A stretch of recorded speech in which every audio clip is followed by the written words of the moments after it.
George H. W. Bush had socks for every occasion, even his funeral.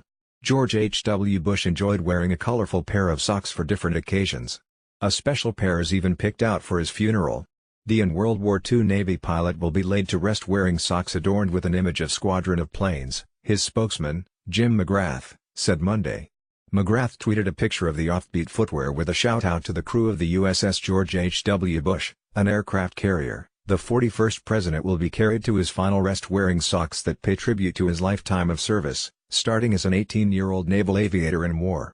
The 41st president will be carried to his final rest wearing socks that pay tribute to his lifetime of service, starting as an 18-year-old naval aviator in war.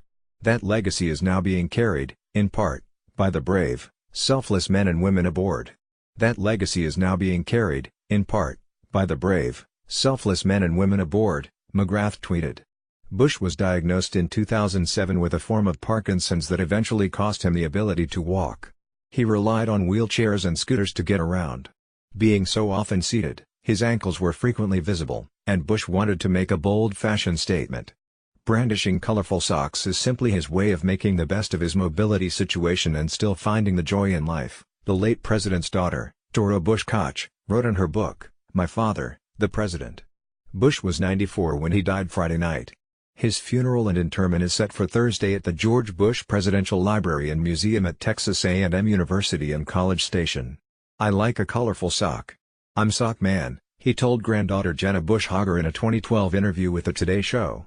Bush rocked a pair of bright pink, polka dot socks for his son, the 43rd President George W. Bush. The former president enjoyed making a statement with his footwear, wearing socks bearing the image of a stack of books at the longtime literacy advocate. When he voting earlier this year, the former president donned patriotic blue socks adorned with the word vote in red and white stars. Bill Clinton, the man who beat Bush in 1992, laughed out loud when Bush met him for lunch this past summer wearing socks with the image of his former Democratic rival. Special visit today with a great friend, and now, a best-selling author. Luckily I had a freshly laundered pair of socks to mark the occasion. Back in 2012 at the unveiling of portraits of George W. Bush and wife Laura Bush in the East Room of the White House, George H. W. Bush kept it relatively simple with a pair of red, white and blue socks. David K. Lee is a breaking news reporter for NBC News.